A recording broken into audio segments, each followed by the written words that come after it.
Hello everyone, Ray Day coming to you from the Cannes Lions Festival and also having the true honor of leading Allison worldwide, where our #1 passion is helping communications leaders and businesses see around corners. And that's why we have launched some groundbreaking research to change the way we in this communications profession do analytics. We're moving to predictive analytics, and we're encouraging everyone to become more digital focused, digital first, data led, and future focused.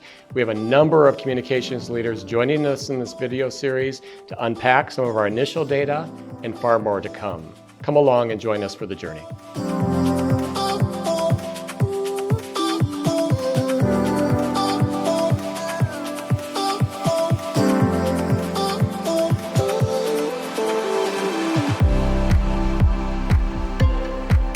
Gen Z really values brands that are real and not perfect. And at Yahoo, we have similar values in that we've always leaned into our bold creativity to stay true to our roots and who we are.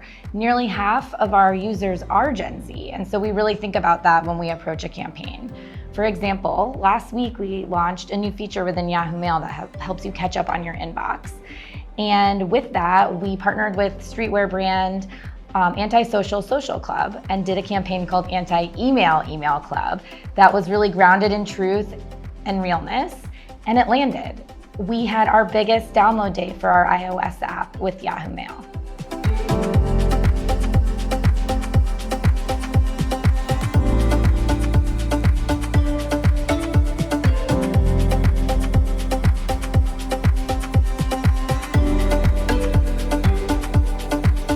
At Hinge, we're really focused on in-person connection. So we are the app that's designed to be deleted. And what that really means is that we want people to get on the app and find their person, but then quickly get off and spend time in person. So for us internally and for stakeholders primarily, it's how are we always thinking about like what can we do to ensure that we are spending that time in person. So whether it be things through our marketing or whether it be things from like an HR employee branding perspective, it's truly about that foundational need of like truly spending time in person and essentially like getting people on great dates.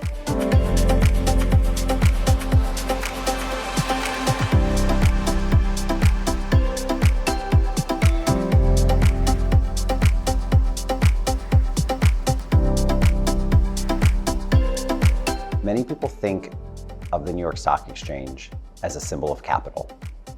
We're also a symbol of partnership and we're a symbol of storytelling.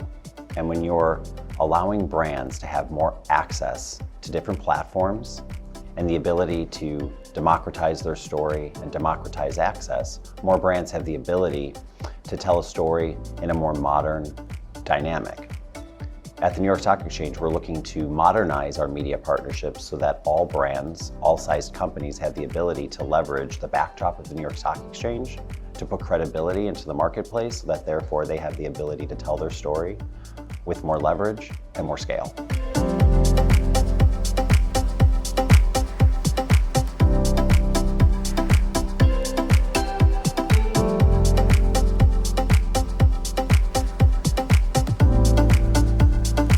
So we're obviously staying really close to the research on Gen Z because their attitudes are changing quickly. And the American Marketing Association recently did a study that found that print is really resonating with Gen Z in a way that we haven't seen in a while. And so, I think it's because it's more immersive and it's slower and you can really take your time and consume it. It fully engages you. And I think the important point for us is it's not print or digital, it's both. So if you look at what GQ is doing, what Vogue is doing, they're making these beautiful spreads that are showing up online before they hit print. And folks are consuming them online too. And so I think we'll continue to look at both, but print is really, I think, going to make a comeback in the future.